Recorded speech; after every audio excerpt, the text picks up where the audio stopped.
Good මෝනින් යාළුවනේ. ඔයාලා බලන්න අද මට පොඩ්ඩක් නිමාඩු දවසක්. ඉතින් මගේ ජීවිතේ මං කරන ආසම දේවල් වලින් එකක් කරන්න තමයි අද යන්නේ. මොකද සතියට පාරක් මම යනවා ගුරුතුමා බලන්න. ඉතින් ඔන්න අද තමයි මගේ නිමාඩු දවසේ ගුරුතුමා බලන්න යන්න ලෑස්ති වෙනවා. මේ මගේ Honda 110cc Dream Yuga bike එක. ඉතින් පුරුද්දක් විදිහට පොඩි ගමනක් යන්න වුණත් මම ඒකේ අත්‍යවශ්‍ය කොටස් නිවැරදිව තියනවද කියලා නිතරම චෙක් කරලා බලනවා. ඔයාලා දකින්න ඇති සීට් එක. ඒ අපේ ගෙදර ඉන්න බලල් පැටවු දෙන්නගේ වැඩ.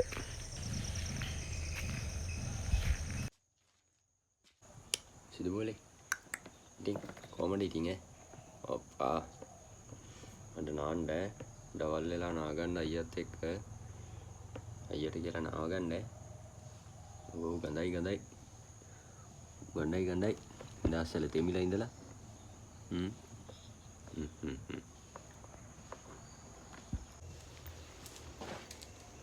ඔන්න ඉතින් මගේ බෙර පුංචවත් අරගෙන ගුරුන්නාන්සේ බලන්නයි යන්න හදන්නේ.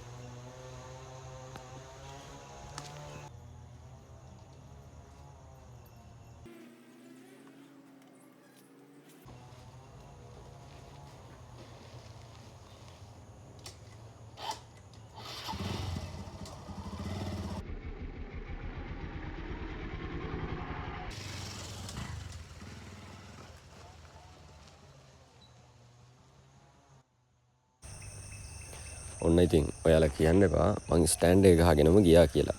මොකද එතෙන්ට ඉස්සරහට ගිහින් ස්ටෑන්ඩ් එක ගහලා තිබ්බ හින්දා හැමම නවත්තලා ආපහු ඇවිල්ලා ෆෝන් එක අරන් ගියා. රෙකෝඩ් වෙන්න දාලා තිබ්බ ෆෝන් එකනේ. ඔන්න මම යනවා දිග්ගල හන්දිය පහු කරගෙන හඳවැල් පොළ වැව. ඔයාලා ඒ දැක්කේ හඳවැල් පොළ වැව. දැන් ඔයාලට පේන්න ඔය ඇත් හොඬ පාය. ඒ කියන්නේ දිද්දෙනිය පාරේ. මල්සිරිපුරේ ඉඳන් එන දිද්දෙනිය දේවාලයට යන්නේ. අන්න ඒ පාර තමා මේ. එතකොට අර ඈතින් පේන ගල තමා ඇත් හොඬ පාය. ඒක ඇතෙක්ගේ හොඬක් විදිහට ලස්සනට හැදිලා තියෙන අපේ පුංචි කාලේ ඉඳන් තියෙන ලස්සන මතකයක්. තාම මට එතන උඩට යන්න හිතන් හිටියා. තාම නම් යන්න බැරි වුණා. මොකද ප්‍රදේශයේ අධිකාරියත් එක්ක තමයි යන්න ඕනේ. මේ තියෙන්නේ දිද්දෙනිය ශ්‍රී කතරගම දේවාල භූමිය. අපේ නැටුම් සෙල්ලම් එහෙම පෙන්නලා හොඳට මතක සටහන් තියෙන පූජනීය වැඳුම් පිදුම් කරන ස්ථානයක්. ලංකාවෙම දෙවෙනි කතරගම දේවාලය කිව්වොත් හරි. ඉතින් ඔන්න දිද්දෙනිය ප්‍රදේශයත් පහු කරගෙන මම දැන් මේ යන්නේ දිද්දෙනියේ වැව උඩින්. වැරදුනා. වැවේ බන්ට් එක උඩින්. අර ඈතින් පේන කඳුවල තමා මඩහපොළ කන්ද තියෙන්නේ. ඔය කඳු දෙක තුන තිබ්බේ. මේ හරිය තමා ඉස්සර අපේ නැටුම් පුරුදුනේ. මේ දිද්දෙනියේ කපු මහත්තයාලා ගෙදර තමා අපි නැටුම් පන්තියේ තිබ්බේ. මේ තියෙන්නේ දිද්දෙනියේ වඳින ගහ ළඟ. ඇත්තටම ලස්සන මාර්ගස් පේලියක් එක්ක පුංචි වැවක් තියෙනවා. මේ බලු පැටවුන්ගෙන් තමයි ඉතින් පරිස්සම් වෙලා යන්න ඕනේ. කොයි වෙලාවෙ පාරට අඩයක් තියයිද දන්නේ. ලස්සන මාර්ගස් පේලියක් නේද? ඉතින් මේ වගේ සුන්දර පරිසර පද්ධතියක් මැදින් තමා මං ගුරු ගෙදර යන්නේ අද. ඉතින් මේ පහු කරන්නේ දිද්දෙනිය බඹරගල කියන ප්‍රදේශය. ඉතින් බඹරගල ප්‍රදේශයේ පහු කරාට පස්සේ ලස්සන වෙල්යායක් හම් වෙනවා. ඉතින් මේ තියෙන්නේ අලුතෙන් තොරණ ඉදි කරපු හල්මිල්ලගොල්ලේ ශෛල බිම්බාරාම පන්සල. මම මේ වීඩියෝ එක දාන්න තව හේතුවක් තමා අපිත් එක්ක මේ නැටුම් කරලා ඈත දුරවලට ගිහින් ඉන්නවනේ ගොඩක් අය. ඉතින් මේ තියෙන හල්මිල්ලගොල්ල ඉස්කෝලේ. ඉතින් මේ මාත් අපිත් එක්ක ඒ කාලේ හිටපු ඒ අයට මතක සටහනක් මතක් කරගන්න. එයාලා ඒ දැකපු අවුරුදු 5කට 10කට කලින් දැකපු පරිසරය සහ දැන් පරිසරය කොහොමද? අපි ගියපු ආපු පාරවල් වල තත්ත්වය කොහොමද කියලා බලන්නත් එක්ක තමයි මේ වීඩියෝ එක දාන්නේ.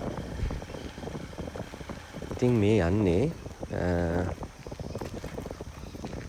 අහුගොඩ හන්දියට වැටෙන පාර.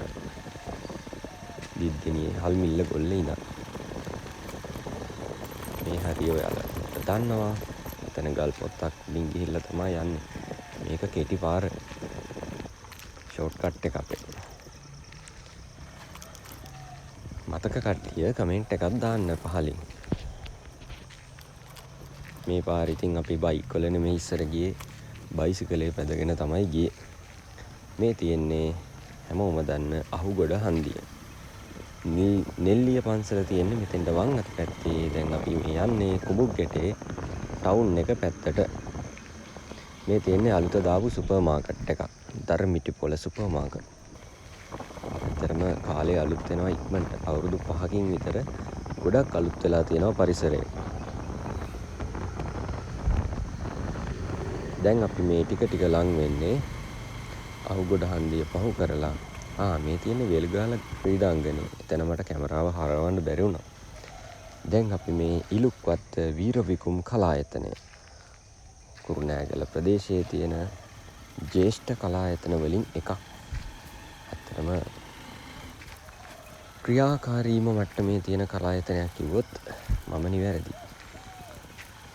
SP සුනිල් ජයවීර ගුරු පියාණන් කලාභූෂණ වයඹ කලාකරු ආදී ගොඩක් නම්බුනාම්ව පිදුම් ලැබූ ඉස්සර හිටපු හොඳ දක්ෂ පිනුම් ශූරයෙක්. පිනුම් සුනිල් කියලා තමයි කියන්නේ ඉස්සර. මේ අපි හැමෝගෙම මතක සටහන් වල තියෙන ඒ ගුරු ගෙදර.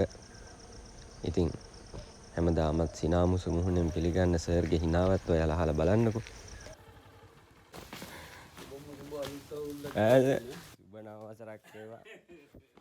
ඒ වගේම ඒ ගෙදර ඉන්න අපේ අම්මා, අපි හැමෝම අම්මා කියලා කියන්නේ. මේ ඉන්නේ ඒ සුරදූතිකාව තමයි. කාටවත් ප්ලේන් ටියක් නම් වරදින්නේ නැහැ. පිටේ පේරෝඩේ දැඩි ආරක්ෂාව.